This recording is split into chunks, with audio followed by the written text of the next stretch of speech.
નમસ્કાર. નિર્માણ ન્યૂઝની વિશેષ રજૂઆત ટુ ધ પોઈન્ટ કાર્યક્રમ સાથે હું છું યજ્ઞ ત્રિવેદી.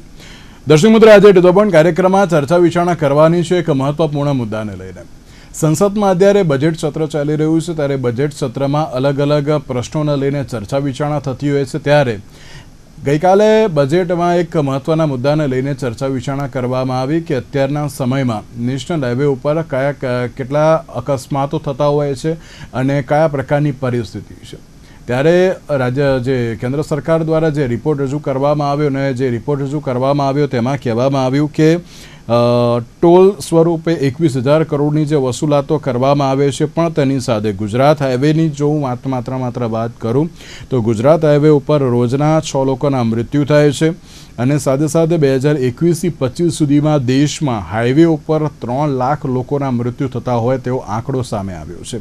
તો બીજી બાજુ ગુજરાતમાં વાહન ચાલકોએ 3 વર્ષમાં 16,000 કરોડનો ટેક્સ તો અત્યારે ચૂકવ્યો છે, પણ અત્યારે એમ કહેવાય ને કે ટેક્સની વસૂલાત કરવા છતાં પણ અત્યારે તો યોગ્ય ક્યાંક કામગીરી ના જોવા મળી. સાથે સાથે રોડ રસ્તાની તો પરિસ્થિતિ યથાવત છે, પણ તેની સાથે નિયમોનું અમલીકરણ ન જોવા મળ્યું કે તેના કારણે અત્યારે આ પ્રકારની પરિસ્થિતિ પણ જોવા મળી રહી છે. સાથે જ સવાલ એ છે કે સૌથી વધુ મોત થવા મામલે અત્યારે ગુજરાત ટોપ 10માં સામેલ હોય તે પરિસ્થિતિ સામે આવી છે. ત્યારે હવે જોવાનું એ રહ્યું કે નેશનલ હાઈવે ઓથોરિટી દ્વારા હવે આગામી દિવસોમાં કયા પ્રકારના કડક વલણ અપનાવવામાં આવે છે અથવા તો નિયમોને ક્યાંક અત્યારે તો બદલવામાં આવે છે. તમામ મુદ્દાઓ પર ચર્ચા વિચારણા શરૂ કરીશું. ચર્ચા વિચારણા કરવા માટે અમારી સાથે જોડાઈ ગયા છે યોગેશભાઈ મિસ્ત્રી કે જેઓ રોડ સેફ્ટી એક્સપર્ટ છે અને ડૉક્ટર પ્રવીણ કાનાબાર કે જેઓ એક્ટિવ ટ્રાફિક કન્સલ્ટેટિવ કમિટીના ચીફ મેન્ટર છે. જે આપ બંનેનું સૌથી પહેલાં તો સ્વાગત છે. યોગેશભાઈ, જે પ્રમાણે આંકડો સામે આવ્યો છે તે ચોક્કસથી ક્યાંક આંખ ઉઘાડતો કિસ્સો હોય તેવું સ્પષ્ટપણે જોવા મળી રહ્યું છે. ટોલની વસૂલાતો ખૂબ જ મોટા પાયે કરવામાં આવી છે, પણ તેની સામે અત્યારે જોવા જઈએ તો અકસ્માતમાં પણ એટલો જ વધારો જોવા મળી રહ્યો છે. યોગેશભાઈ, આપની પ્રતિક્રિયા. યોગેશભાઈ, નમસ્કાર. યુગ્નભાઈ, નેશનલ હાઈવે ઉપરનો અત્યાર સુધીનો મારો જે એક્સપિરિયન્સ રહ્યો છે મારા ટ્રાવેલ દરમિયાન, મને જે ક્ષતિઓ દેખાઈ છે પ્લસ ક્ષતિઓ બાબતે જે તે લાગતા વળગતા અધિકારીઓ, ટોલ ટેક્સ એ બધા સાથે વાત કરતા અને આટલા વર્ષોના અનુભવ પછી મારું તારણ એવું આવ્યું છે કે જેટલી બી આઈઆરસી કોડની ગાઈડલાઇન્સ છે, આઈઆરસી કોડ રોડ એન્જિનિયરિંગ માટે સર્વોચ્ચ મોટી સંસ્થા છે જેને બધા નીતિ નિયમો અને ડાયરેક્શન આપ્યા છે. ફોર એક્ઝામ્પલ, એક રોડ ઉપર રોડ જો બને છે એની જ્યોમેટ્રિક ડિઝાઇન થી લઈને સેફટી, એનું કર્વેચર કેટલું હોવું જોઈએ, કર્વેચર હોય તો એની લંબાઈ કેટલા પર્સન્ટેજમાં કર્વેચર હોવું જોઈએ, સ્લોપ હોય તો કેટલા પર્સન્ટેજનો સ્લોપ એડવાઇઝેબલ છે, કેટલો ડેન્જરસ છે, એ બધા ફિગર એમને આપ્યા છે. સેફટી માટે રસ્તાઓમાં અકસ્માત ન થાય, કોઈ વાહન જમણી કે ડાબી બાજુ પણ રોડ કેરિયેજ વેથી હટીને આજુબાજુ નીકળી જાય તો કોઈ અકસ્માત ન થાય. અકસ્માત થતો હોય તો ઈજાની ક્ષમતા એટલે જો ઇમ્પેક્ટ છે, ઇમ્પેક્ટ ઓછામાં ઓછો થાય એના માટેની બી નાની જોગવાઈઓ આઈઆરસી કોડમાં આપેલી છે. રોડ મેન્ટેનન્સ બાબતની પણ બહુ ડિટેલ, દરેક code is for some special purpose. For example, IRC 55 code જે છે એ traffic management in work zone માટે છે. રસ્તા ઉપર કે હાઈવે ઉપર કોઈ પણ જગ્યાએ કામગીરી ચાલતી હોય, વેધર સ્ટેટ હાઈવે હોય, નેશનલ હાઈવે હોય કે એક્સપ્રેસ વે હોય, તો એની એક રૂપરેખા આપી છે કે તમારે 100 મીટર પહેલા તમારે વર્ક અહેડ એનું એક બોર્ડ મારવાનું હોય, પછી ગ્રેજ્યુઅલી સ્પીડ ઘટાડવા માટેના બોર્ડ હોય 80, 60, 40, 30, પ્લસ ચેનલાઇઝિંગ હોય છે. તમારે સેફટી કોન મૂકીને એંગલમાં, એટલે એને લિટરલી તમારે એક ચેનલ બનાવવાની હોય છે, પ્લસ બેરિકેડ હોય છે. અંધારાના ટાઈમમાં પણ આવા જો કામગીરી ચાલતી હોય તો એમાં બ્લિંકિંગ લાઇટનું પ્રોવિઝન હોય છે, રિફ્લેક્ટિવ બોર્ડ્સ હોય છે. પ્રેક્ટિકલી સ્પીકિંગ, આપણે જ્યારે પણ હાઈવે પરથી પસાર થઈએ છીએ અને કોઈ કામગીરી ચાલતું હોય છે તો આમાંની 25% જ વસ્તુઓ જોવા મળે છે. વર્કર હોય છે એ લોકોની પાસે પીપી પૂરતા માત્રામાં નથી હોતા, એટલે સલામતી માટેના જેટલા પણ પગલાં લેવાના હોય છે એ માત્ર 15 થી 20% જ રિયલ પ્રેક્ટિકલી લેવાય છે. બાકીના 80 થી 85% ડેફિશિયન્સી હોય છે. આવા સંજોગોના લીધે બહુ મોટા પ્રમાણમાં અકસ્માતો થાય છે.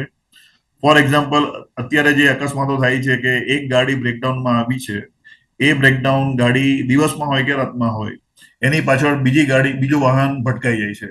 આ મેજોરિટી વધારે એક્યુટ પ્રોબ્લેમ છે રાત્રિના સમયે. અંધારાના સમયમાં જ્યારે કોઈ ગાડી બગડેલી હોય, ફર્સ્ટ લાઇન હોય કે સેકન્ડ લાઇન હોય કે કેરિયર વેની નીચે હોય, તો એની પાછળ બેરિકેડ લગાવવાનો હોય છે, એની પાછળ સેફટી કોન લગાવવાનો છે વિથ બ્લિંકિંગ લાઇટ. રાત્રિના અંધારામાં કોન તમે મૂકશો તો એ પર્યાપ્ત નથી. બ્લિંકિંગ લાઇટ હશે તો તમને કંઈક દેખાશે કે હા કંઈક છે ત્યાં. બાકી આ બધી સેફટીના સાધનોના અભાવના કારણે લોકો ઘણા બધા અકસ્માતે મૃત્યુ પામે છે અને ગમખ્વારો અકસ્માતો થાય છે. 1.5-2 મહિના પહેલા એક્સપ્રેસ વે પર એક અકસ્માત એવો થયો હતો જેમાં 4 વાહનો અકસ્માતમાં ભેડ્યા હતા. બીજું બાજુ કે જે પેટ્રોલિંગ ટીમ હોય છે, that is called incident management ગાઈડલાઇનમાં આ બધું આવરી લેવામાં આવે છે. ઇન્સિડન્ટ મેનેજમેન્ટ ગાઈડલાઇન પ્રમાણે એક પેટ્રોલિંગ ટીમ આ લોકોના ધારાધોરણ પ્રમાણે 40 કિલોમીટરમાં એ લોકો એક પેટ્રોલિંગ ટીમ રાખે છે. એક પેટ્રોલિંગ ટીમ પર્યાપ્ત નથી જે હિસાબે અત્યારે હાઈવેનું ભારણ છે. ફોર એક્ઝામ્પલ NH-48 ની વાત કરીએ તો NH-48 ની ડિઝાઇન PCU લોડ છે 90,000 અને એની સામે 1,50,000 નો લોડ ટ્રાફિક લોડ ચાલે છે. Now, if we convert 90,000 PCU load into 1,50,000, તો આને મિનિમમ 5+5 10 લેનનો રસ્તો જોઈએ છે, જેની સામે અમે ફક્ત 6 લેન વાપરીએ છીએ. પ્લસ આ 6 લેન રોડ ઉપર ઘણી જગ્યાએ 2 લેન નેરો બ્રિજીસ છે. ફોર એક્ઝામ્પલ બરોડા છે, કરજણ છે, જેમાં આજે 22 વર્ષથી આ 3 લેન રોડ ઉપર 2 લેન નેરો બ્રિજીસ છે, જેમાં અસંખ્ય અકસ્માતો થયા છે. અને આ બધા જંકશનો બ્લેક સ્પોટ તરીકે બી ડિફાઇન થયા છતાં પણ આજે 20 વર્ષે આપણે એ 2 લેન બ્રિજીસને વાઇડ કરીએ છીએ. હાલમાં બીજું કે ઇન્સિડન્ટ મેનેજમેન્ટ એમરજન્સી રિસ્પોન્સ માટે ATMS ગાઈડલાઇન છે. ATMS ગાઈડલાઇન 2016માં પબ્લિશ થઈ હતી, MORTH કરી હતી. એની રિવાઇઝ ગાઈડલાઇન 2023માં આવી છે. પરંતુ આપણા એક્સપ્રેસ હાઈવે ઉપર આ ATMS guideline emergency traffic management system અને એમરજન્સી રિસ્પોન્સ માટેની ગાઈડલાઇન છે, જે એક્સપ્રેસ વે અને નેશનલ હાઈવે પર અમલવારી કરવાની હતી. પરંતુ આજની તારીખે પણ બરોડાથી અમદાવાદનો જે એક્સપ્રેસ હાઈવે છે એમાં એ સિસ્ટમ લાગી નથી. ફર્ધરમોર એ સિસ્ટમ જ્યાં દિલ્હી મુંબઈ એક્સપ્રેસ વે પર લાગી છે ત્યાં દહેગામ પર મેં 3 વાર ઇન્સિડન્ટ આ લોકોને ફોટોગ્રાફ ને વિડીયો સાથે મોકલાવ્યા છે નેશનલ હાઈવે ઓથોરિટીને.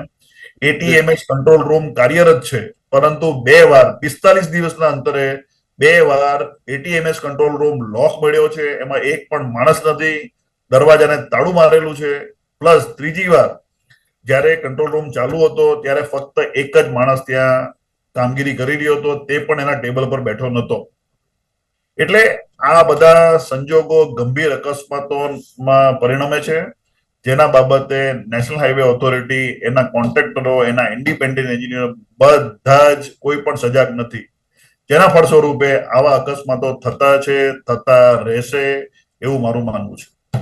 બિલકુલ છે ને, એટલે અત્યારે તમે જે રીતે કહ્યું ને કે એટલી જવાબદારીઓ છે, પરંતુ તેમાં પણ અત્યારે તો યોગ્ય કામગીરી થતી નથી. ત્યારે સવાલ એ થતો હોય છે કે જ્યારે ટોલ ટેક્સ લેવાની બાબત હોય તો ત્યારે લેવામાં તો આવે છે ને, પછી અત્યારે તો જે કોઈ પણ બાબત આપવાની, પછી રોડ સારા હોવા જોઈએ, પણ તેની સાથે સાથે આ પ્રમાણેના નિયમોનું પાલન હોવું જોઈએ, એ ક્યાંક જોવા મળતું નથી. તે એક સૌથી મોટો સવાલ પણ છે. પ્રવીણભાઈ, જે પ્રમાણે આપણે અત્યાર સુધી અકસ્માતો એટલે કે જે ગુજરાતમાં અંદર જે થતા હતા તેને લઈને તો આપણે ઘણી બધી ચર્ચા કરી, પણ તેની સાથે જ્યારે આપણે હાઈવેની વાત કરવામાં આવે ત્યારે હાઈવે ઉપર સૌથી વધારે અકસ્માત થતા હોય છે. અને આપણે તો શું 1 કે 2 ઘટનાઓ આવે તો આપણે તેને હાઇલાઇટ કરીને ત્યાં આપણે ચલાવતા પણ એ છે, પણ જ્યારે સંસદમાં જ્યારે આંકડાઓ અત્યારે તો આવતા હોય છે તે ક્યાંક અલગ જ પરિસ્થિતિ બતાવતા હોય છે. ને તેમાં સૌથી વધુ મોત થવા મામલે ગુજરાત અત્યારે તો ટોપ 10માં સામેલ પણ જોવા મળી રહ્યું છે. આપ કઈ રીતે જોઈ રહ્યા છો? કારણ કે સંસદમાં જ અત્યારે તો જે આંકડા તો રજૂ કરવામાં આવ્યા કે છેલ્લા 3 વર્ષમાં કરોડોનો ટોલ ટેક્સ વસૂલવામાં આવ્યો, પરંતુ જે હાઈવે ઉપર મૃત્યુ થઈ રહ્યા છે તેને ક્યાંક ઘટાડવા માટે અથવા તો તેને ઘટાડવા માટે કોઈ જે કહેવાય ને કે કોઈ પાલન ન કરવામાં આવ્યું કે પછી અન્ય કોઈ કાયદાનું પણ અત્યારે તો જો હોય તો તેનું અમલીકરણ પણ ના કરવામાં આવ્યું, એવી પરિસ્થિતિ જોવા મળી. શું લાગી રહ્યું છે આપને? પણ પહેલા તો તમને અને દર્શક મિત્રોને બધાનો આભાર. બેઝિકલી હાઈવે પર એક્સિડન્ટ્સ, ડેથ્સ જે થાય છે એનો આ એક અલગ આંકડો આપણને આપવામાં આવ્યો. ફોર એક્ઝામ્પલ, ગુજરાતમાં રોજ 21 જણા મરી જાય છે. એટલે કે હાઈવે પર થોડાક ઓછા મર્યા, અડધાથી ઓછા એવું માની લઉં કદાચ. હવે એમાં ના પડીએ, પણ મારા મિત્રએ જે વાત કરી ભાઈએ કે શું ડેફિશિયન્સીસ છે. હવે ડેફિશિયન્સીસ કઈ છે તો કે એકાઉન્ટેબિલિટીની છે બેઝિકલી મારી દ્રષ્ટિએ. એમણે વાત સુંદર કરી કે 2 વાર ઓફિસમાં તાળા હતા, કોઈ હતું જ નહીં ખુરશી પર. આવા એપિસોડ ઇન્સિડન્સીસ એમણે બતાવ્યા. એ બતાવે છે શું ફંડામેન્ટલી કે આપણે ત્યાં આપણે કરીએ છીએ બધું. For example motor vehicle act બહુ સુંદર છે, એમાં આપણે કશું ફોલ્ટ બહુ શોધી શકતા નથી. આપણે શોધીએ છીએ શું ફોલ્ટ નથી શોધતા. કોનો? જે લોકો એકાઉન્ટેબલ નથી એનો. આજે જ્યારે કોઈ એક્સિડન્ટ થાય તો એની આપણી પાસે જે સ્ટેટિસ્ટિકલ માહિતી આવે છે એ પૂરતી આવતી જ નથી, પૂરતી ભેગી કરવામાં આવતી નથી. આજે જે કંઈ કરવાની એક માહિતી ભેગી કરવાની, એક જૂનું ફોર્મ જે ભર્યું હોય અથવા જે પોલીસ વાળો કંઈ લેવાનો હોય તો એને જે કંઈ પહેલા શીખ્યો છે 10-15 વર્ષ જૂનું એ ભરીને મૂકી દે. દાખલા રૂપે કોઈ એક્સિડન્ટ થયો તો એની અંદર કેટલા જણાએ સીટ બેલ્ટ બાંધેલો, કેટલા જણાની એરબેગ ખુલી, એણે શું ધારો કે આ વાહન ખટારો બગડેલો તો એની પાછળ એણે કંઈ પણ મૂક્યું, કોણ કંઈ પણ રોકાય પાછળથી આવતું વાહનને ખબર પડે. એમણે બહુ સુંદર વાત કરી કે ભાઈ બ્લિંકિંગ લાઇટ મૂકવાની જરૂર છે. હવે આ બધું બતાવે છે શું કે વી આર નોટ એકાઉન્ટેબલ. આપણા બધા સ્ટેક હોલ્ડર્સના ઇસ્યુઝ છે. હું દર વખતે કહું છું કે જ્યાં સુધી દરેક સ્ટેક હોલ્ડર એકાઉન્ટેબલ નહીં થાય ત્યાં સુધી આપણે રોડ એક્સિડન્ટ ઘટાડી શકવાના નથી અને મૃત્યુ ઘટાડી શકવાના નથી. 2015માં આપણે જોતું હતું કે 50% ડેથ ઘટાડીએ, એને બદલે ડેથ્સ વધ્યા છે. હા, હવે આપણે એક્સિડન્ટ ઓછા થયા છે એવું કહી દઈએ છીએ, કારણ કે એ આંકડા તો પોલીસ જો આપે અથવા પોલીસ પાસે કોઈ ફરિયાદ કરે તો આવે. હવે એ આંકડા પણ સાવ ખોટા જ છે. એ આંકડા 100% કરેક્ટ નથી. એટલે કે આપણી પાસે જો સ્ટેટિસ્ટિક્સ કરેક્ટ ના હોય તો આપણે જે કંઈ પગલાં લેવા હોય, જે ટાર્ગેટેડ એક્શન લેવી હોય તો આવે જ ક્યાંથી? એટલે બેઝિકલી હું એવું માનું છું યજ્ઞભાઈ કે જ્યાં સુધી દરેક જણો એકાઉન્ટેબલ નહીં થાય અને જે એકાઉન્ટેબલ ના હોય એને લાઈફ ટાઈમ સમજ પડે એવું જ્યાં સુધી પનિશમેન્ટ નહીં થાય ત્યાં સુધી બીજા સુધરવાનો નથી. કારણ કે એક તો જે છે ખરાબ એ છે જ. હવે એને જો દંડ જ ના થાય તો બીજો શુક્ર ચિંતા કરે. એટલે કે આ એક વિશિયસ સર્કલ આપણા દેશમાં પેદા થયું છે. જે રીતે હું આજની જ વાત કરું કે હું રિક્ષામાં એક રેડ સિગ્નલ હતો, સાહેબ 10 જણા સિગ્નલ જમ્પ કરીને જતા રહ્યા. ત્યાં હું માનું છું કે સીસીટીવી કેમેરા હશે, કદાચ શક્ય છે કે એમના નોંધાયા હોય, શક્ય છે કે કદાચ દંડ ભરશે, પણ છતાં એની કોઈ ઇફેક્ટ આપણને દેખાતી જ નથી. એટલે કે જ્યાં સુધી રોડ પર જનાર, વાહન ચલાવનાર, પગે ચાલનાર, ટુ વ્હીલર ચલાવનાર અને રોડ મેન્ટેન કરનાર અને રોડ પરની ડિસિપ્લિન એન્ફોર્સ કરનાર બધા એકાઉન્ટેબલ નહીં થાય ત્યાં સુધી કંઈ થવાનું નથી. શહેરોની અંદર પણ બધે બ્લેક સ્પોટ્સ છે કે જ્યાં એક્સિડન્ટ થયા કરતા હોય છે.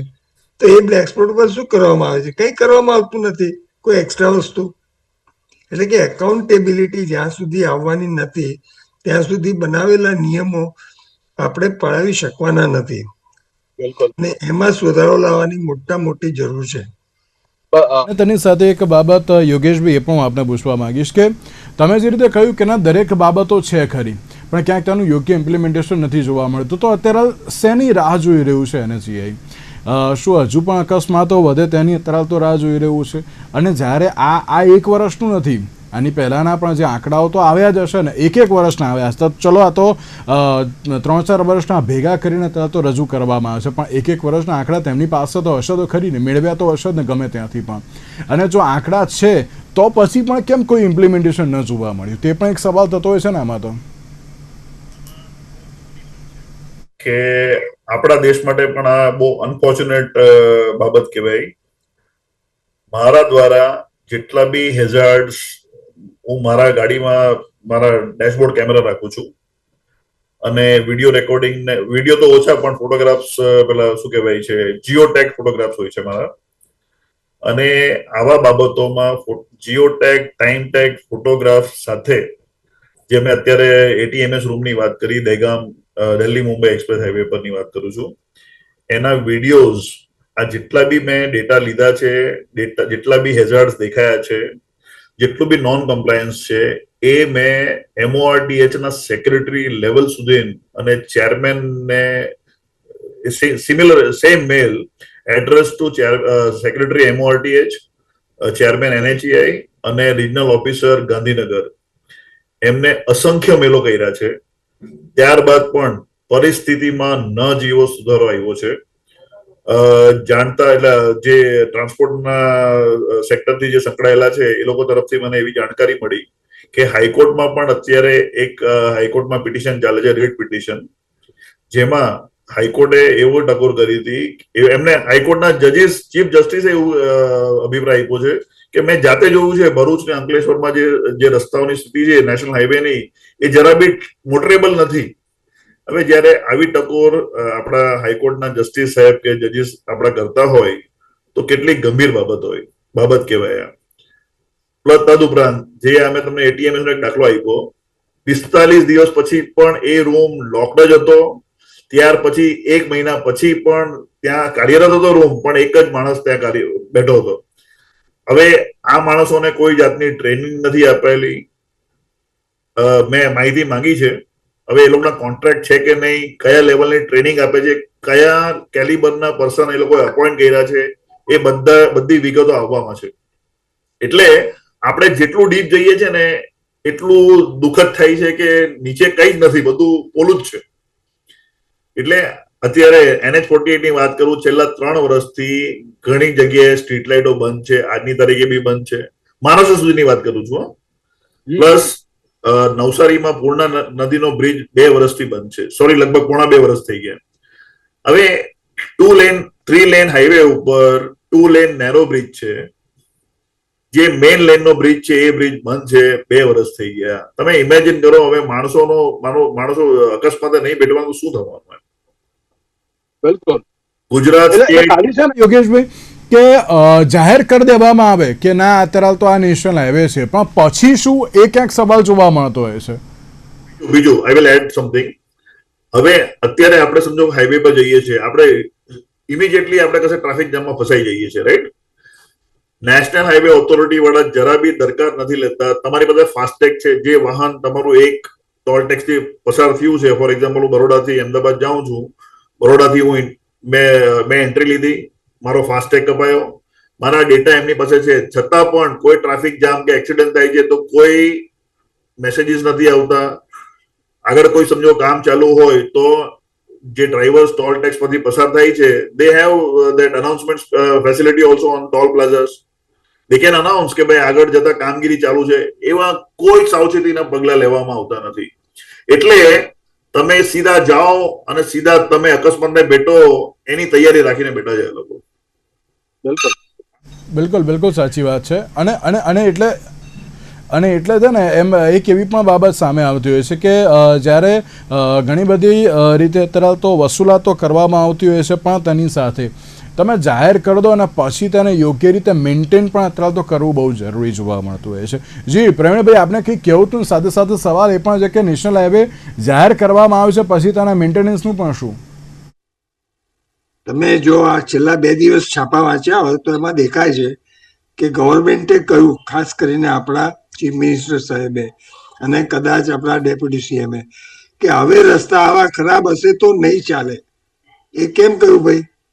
હવે ઇલેક્શન આવે છે એટલે 2 વર્ષમાં. તકલીફ મોટી આપણે ત્યાં જે છે તે શું છે કે પોલિટિકલ વિલ જે જોઈએ, જે સ્ટ્રોંગ પ્રમાણમાં જોઈએ, એ પોલિટિકલ વિલ મિસિંગ છે. જે રીતે જજ સાહેબ કહી શકે છે કે ભાઈ મને દેખાય છે કે આ રસ્તા બરાબર નથી, રસ્તા ખાડાવાળા છે, એ એમને દેખાય છે અને એ જ્યારે કંઈ પણ કોમેન્ટ આપે ત્યારે બોલે છે કે એમનો શું અનુભવ છે. અનફોર્ચ્યુનેટલી આપણા જે રિપ્રેઝેન્ટેટિવ્સ છે, પછી ગમે તે પાર્ટીના હોય, તો એ ક્યાં કોઈ દિવસ એવું બોલે છે કે મને આ ખરાબ દેખાયું. એ એને જઈને કહેવું પડે ને. આપણે આપને છૂટ્યા છે, આપણે અમારો ધારો કે કોર્પોરેટર હોય તો એ મારા વોર્ડનો આંટો મારે છે, ક્યાં કયા ગડબડ દેખાય છે, એ પછી મેયરને અથવા તો સ્ટેન્ડિંગ કમિટીના ચેરમેનને વાત કરે છે કે આ સુધારો. Unfortunately everybody has to become accountable. જે રીતે તમે એકાઉન્ટેબલ બન્યા છો યજ્ઞભાઈ, તમે તમારી ફરજ સમજો છો કે એક તમારી એ ફરજ છે કે એક્સિડન્ટ ઘટે અને તમે લોકો સુધી પહોંચી શકો છો, તો એ વાત આપણી જઈ શકે છે. પણ જેને પછી કરવાનું છે એ કરે જ નહીં, તો આપણે કરેલી વાતોનો કોઈ અર્થ જ નથી રહેતો. બિલકુલ બિલકુલ બિલકુલ સાચી વાત છે. અને એટલા જ માટે એમ જોવા મળતું એમ પ્રવીણભાઈ કે જો અત્યારે હાલ તો જો તમે એકાઉન્ટેબલ બનશો ને તો જ અત્યારે હાલ તો જો અન્યને તમે પાલન પણ કરાવી શકશો. તમે એમ કહેશો કે ના ના તો સમજે આવે તો પછી જાહેર જનતા પણ એ જ પ્રમાણે અત્યારે હાલ તો લેશે, એ પણ ટેકન ફોર ગ્રાન્ટેડ જ લેશે આ બધી બાબતોને. પણ એ જ ચાલે છે ને, લોકો ક્યાં પોતે ફોલો કરે છે ડિસિપ્લિન કોઈ પણ જાતની. તકલીફ મોટી સૌથી તો એ થઈ ગઈ છે, આજે હેલ્મેટ કેટલા જણા પહેરે છે સાહેબ? હેલ્મેટ કોના માટે છે? ગવર્મેન્ટને પૈસા ઉઘરાવવા માટે નથી. હેલ્મેટ તો જે બેઠો છે ને એનું માથું ના ભાગે એના માટે છે. આજે સ્પીડિંગ વગર આપણે ત્યાં ચાલતું જ નથી, બધા સ્પીડિંગ કરે જ છે. હવે એને રોકનારા કોઈ છે જ નહીં. જે કંઈ આપણી પાસે એઆઈ ટેકનિક, આપણે આર્ટિફિશિયલ ઇન્ટેલિજન્સનો ઉપયોગ કરીએ છીએ, એનો રિયલ ઉપયોગ ક્યાં થાય છે? આજે ડમ્પરો, એમની પાસે એમના બ્લેક જે એરિયા છે જે એને બ્લાઇન્ડ સ્પોટ, હા બ્લાઇન્ડ સ્પોટ, એ જે એરિયા છે એમને દેખાતા નથી. તો એમનામાં 360 ડિગ્રી વિડીયો કેમેરા કેમ ના હોવા જોઈએ? એક ડમ્પર એના કારખાનામાંથી નીકળે ત્યારે એની અંદર એ હોવા જ જોઈએ. આપણે ઈચ્છીએ છીએ અને એક આપણી દેશની કંપની કહે છે કે અમે હવે એવી કેબિન બનાવીએ છીએ કે ડ્રાઈવરને એસી મળે. પણ ડ્રાઈવરને એસી મળે બરાબર છે, આપણે પણ સાથે સાથે જે એને જે ચલાવવાનું છે એનું જે કામ છે એ કામ સરખું થાય એવું કેમ કરવામાં ના આવે? બિલકુલ બિલકુલ બિલકુલ બિલકુલ સાચી વાત છે. સવાલ એ છે કે હવે ક્યારે યોગ્ય અત્યારે તો નિયમોનું પાલન કરવામાં આવશે અને કઈ રીતે અત્યારે તો યોગ્ય નિયમોનું પાલનની સાથે સાથે લોકો પણ પોતાની જવાબદારી સમજશે. યોગેશભાઈ, એક લાસ્ટ એન્ડ ફાઇનલ સવાલ કે આ બધી જ બાબતો જોવામાં રિપોર્ટ પણ આવ્યા, આપના જેવા જે એક્સપર્ટ છે, તમે છો કાનાબાર સાહેબ છે, તમે દરેક લોકો અત્યારે તો કહી પણ રહ્યા છો, પણ હવે આનું એક સોલ્યુશન લાસ્ટ એન્ડ ફાઇનલ શું ન્યાયતંત્ર હસ્તક્ષેપ કરે ત્યારે જ અત્યારે તો બધું યોગ્ય રીતે પાલન થશે? મારું માનવું એવું છે, ન્યાયતંત્રમાં આમ તો હાઈકોર્ટમાં પણ ઘણા બધા ઓર્ડરો થયા છે, સુપ્રીમ કોર્ટ દ્વારા પણ રોડ સેફટી બાબતે ઘણા બધા ડાયરેક્શન આપવામાં આવ્યા છે, પરંતુ અમલીકરણનો અભાવ છે. આમાં સૌથી બેસ્ટ સોલ્યુશન એ છે કે રાજ્ય સરકાર આ બધી બાબતો ગંભીરતાથી પાલન કરાવડાવે. મૃત્યુ જે સરકારની સાથે કે એનએચસીઆઈએ પણ કરાવવું જોઈએ. સાહેબ, એનએચસીઆઈ ની પરિસ્થિતિ તો જો આપણે બધા જોઈ રહ્યા છે. હાલમાં અત્યારે જે અમદાવાદ બરોડા એક્સપ્રેસ પર જે એક્સિડન્ટ થયું, આજે એમની પાસે જમીન સંપાદન કરેલી છે, એમને એ લોકો 4 લેન થી 6 લેન કરી શકે છે, પણ હજુ કર્યા નથી. અને હાલમાં કંઈક અત્યારે રાજ્ય સરકારે નીતિન ગડકરી સાહેબને કંઈક રિક્વેસ્ટ કરી અને એ લોકો પ્રપોઝલ હાથ ધરી છે. હવે જે કામ આજથી 5 વર્ષ પહેલા થવું જોઈએ, NH48 ની વાત કરું, 90,000 ની સામે 1.5 લાખ PCU નો લોડ આજે છે, એ કઈ ઇમિડિયેટલી નથી આવ્યો. It has increased gradually, but NHA has not taken any proactive measures to widen the highways. 2 lane થી 3 લેન એટલે 6 લેન કહી રહ્યા, 4 લેન થી 6 લેન. પરંતુ આજે 22 વર્ષ પછી પણ આ લોકોએ 6 લેન થી 8 લેન નથી કર્યા. એટલે they have their own pace. એ લોકો they are not bothered. આખા ઇન્ડિયામાં ખ્યાલ છે બધાને કે ભાઈ NH48 is the deadliest highway with maximum number of accidents and fatalities. છતાં પણ ક્યાં પ્રોએક્ટિવ સ્ટેપ છે? એટલે આપણા રાજ્યના યુથ આમાં જે અકસ્માતો થાય છે એમાં આપણું જે યુથ છે એ લોકો ફેટલ એક્સિડન્ટને વધારે ભેટે છે. રાજ્યના નાગરિકો, રાજ્યના યંગસ્ટર્સ અકસ્માતને ભેટે છે. એટલે આ મુદ્દો રાજ્ય સરકારે બહુ ગંભીરતાથી અને બહુ ફોર્સથી આ લેવો પડે. પેલું કહેવાય ને કે ડીલ વિથ ફોર્સ, એ રીતે આ બધી વસ્તુઓ ટેકઅપ કરવી જોઈએ. પ્લસ આ જેટલી બી IRC ની ગાઈડલાઇન્સ છે, સ્ટેટ હાઈવે આપણા ડેફિનેટલી સ્ટેટ હાઈવે હોય, ODR હોય, MDR હોય, બધા કક્ષા, ગ્રામ્ય કક્ષાના પણ માર્ગો બહુ સારા છે. પોટહોલ્સ તમે જુઓ તો બહુ સમજો ને, we are far better than other states. રસ્તાઓની ક્વોલિટી, હેઝાર્ડ મિટિગેશન માટે રેટ્રો ડિફ્લેક્ટિવ લાઇટ, માર્કર, જી બહુ સારું કામગીરી થઈ રહી છે ગુજરાત બિલકુલ. એટલે સવાલ એ છે કે હવે અમલીકરણ અત્યારે તો યોગ્ય રીતે ક્યારે અને અત્યારે તો કેવી રીતે થશે? સાથે સાથે જ્યારે ટોલમાં તો વધારો થયો પણ તેની સાથે હવે NHAI દ્વારા કઈ રીતનું હવે કામગીરી કરવામાં આવશે અને અમલીકરણ પણ કરવામાં આવશે. પ્રવીણભાઈ અને યોગેશભાઈ, આ બંનેનો આભાર અમારી સાથે આ ચર્ચા વિચારણામાં જોડાવા માટે. તો દર્શક મિત્રો, સવાલ એ જ છે કે હવે ક્યારે યોગ્ય અમલીકરણ કરવામાં આવશે? આજના વિશેષ કાર્યક્રમમાં આપશે. નમસ્કાર.